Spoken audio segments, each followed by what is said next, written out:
Assalamu alaikum guys, and welcome to another episode of Smile to Jannah. Just before we start, I am raising money for the back to school campaign in Gambia, where we're trying to get 150 kids sponsored for the whole year, from the equipment, tuition fees, uniform, all of that. If you want to share in this reward, link will be in the description. This is Maria Hussein, who is holding a placard. Yes, a placard, no words on it.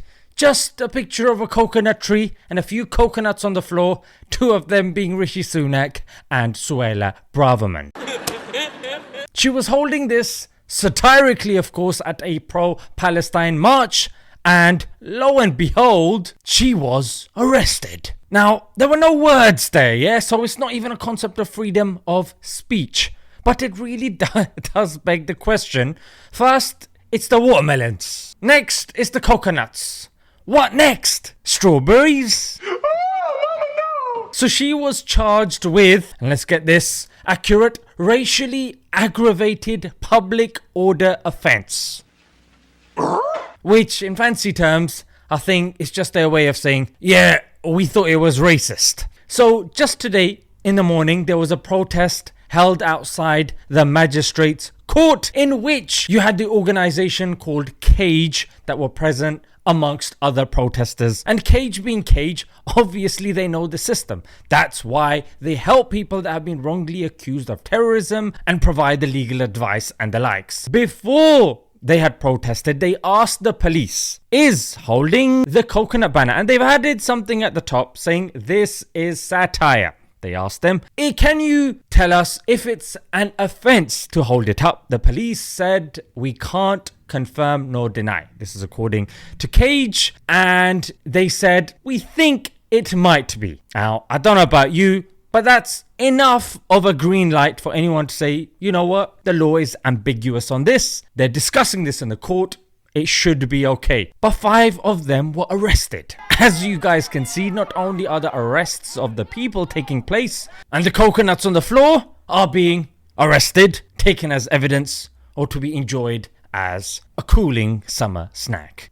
So, seeing how people are reacting to this, I saw one comment that caught my eye. Somebody said, a brown person calling another brown person a coconut is like a black person calling another black person the N-word. What are you gonna do? Start arresting black people for using the N-word? It's ridiculous. But they missed the main point. Yeah, freedom of speech is a farce. Yeah, that's what it is, and I'll prove it to you. It's a farce, and it depends upon whom that term is being used and who the user is. For example, you can insult the Prophet, make cartoons of him, depicting him as the antithesis of what he came to represent, and call him a terrorist. That's free speech. You can go on the street, you'll get police protection, and the Quran will be burnt, and that's regarded as free speech.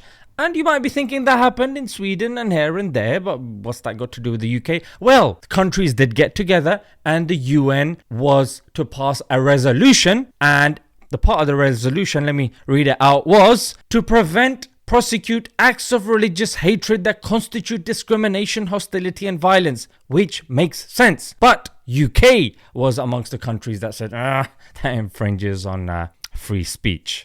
And that happened at the backdrop of the Quran burning. So, Quran burning, anything pertaining Islam and Muslims, shut up, Brownie. It's freedom of speech. You coming over here and flipping, you want our freedom of speech? Well, Dave, that would be nice when it comes to the Quran and the Prophet. But when it comes to, say, LGBT and their pronouns, whoa, come on, mate. It's up to him if he identifies as a lamppost. That's one thing, pronouns. And yes, it depends if you're on the right and the left, blah, blah, blah, I get it. The other thing is war memorials. Yes, people on the right now. That might have been on the left, on the right. Yeah, you can't be burning poppies. Yeah, you can't be desecrating war memorials. And the timing of the marches this weekend is profoundly disrespectful. That's a Churchill statue. How dare you? Okay, well, that clearly is not freedom of expression, freedom of speech, even if it's done in a political way that you disagree with what Churchill has done in the past, i.e. trying to get rid of so many Bengalis via the Bengal famine. And then, of course, Israel, yeah? It's not freedom of speech. That everything and anything that you say is anti-Semitic, even if the guy saying it is Jewish and they've got parents that have survived the Holocaust. And of course, we saw loads of students that are taught on those very campuses how to resist and how to protest things that they don't agree with. Hey, you naive kids. Doesn't apply when it comes to Israel. They set the rules, I'm afraid.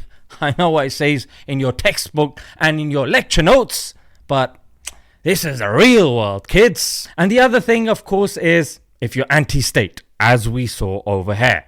Yeah, if you're anti-state, like we just saw yesterday, you heard with Julian Assange, his case has progressed significantly. He's now allowed to go back to Australia. Before he was going to get sent off to the US, he was put over 1,000 days in prison. Why? Because he revealed state mistakes, particularly of the United States, showing them killing journalists and the likes. It was scathing. Here's the Telegraph trying to mess around with the definition. Yeah, but did what Julian Assange do? Is that really defending free speech? And you've even got people that are supporting racist parties and people. One guy, ironically, his name, I think Alex something, yeah?